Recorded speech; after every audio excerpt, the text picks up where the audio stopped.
Okay, நேற்று வந்து நான் இதோட தியரி சொல்லிட்டேன். டை யாராருக்கு யூஸ் பண்ணலாம், எண்ணெய் யாராருக்கு யூஸ் பண்ணலாம், டைல என்ன பெனிஃபிட், எண்ணெய் யூஸ் பண்றதுனால என்ன பெனிஃபிட், டை யூஸ் பண்ணா என்ன அப்படின்னு சொல்லிட்டு ரெண்டுத்துக்கும் டிஃப்ரெண்ட்லாம் சொல்லியாச்சு. எண்ணெய் வந்து 30 ஏஜுக்கு கம்மியா இருக்கிறவங்களுக்கு வந்து இளநரம் வரும், அதனால எண்ணெய் யூஸ் பண்ணலாம். அவுரி பொடி யூஸ் பண்ணலாம், அப்புறம் வந்து ஆம்லா பொடி யூஸ் பண்ணலாம், நெல்லிக்காய் பொடி யூஸ், அதான் ஆம்லானா நெல்லிக்காய் பொடி யூஸ் பண்ணலாம். இதெல்லாம் வந்து சொன்னோமா.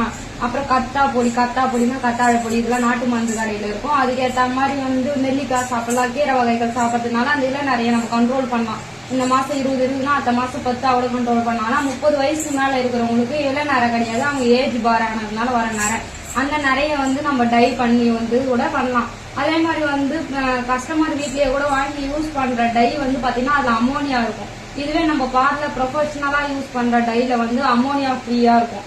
ஓகேவா? அது பாத்தியா, இதுல அமோனியா ஃப்ரீனா அமோனியா இதுல இருக்காது.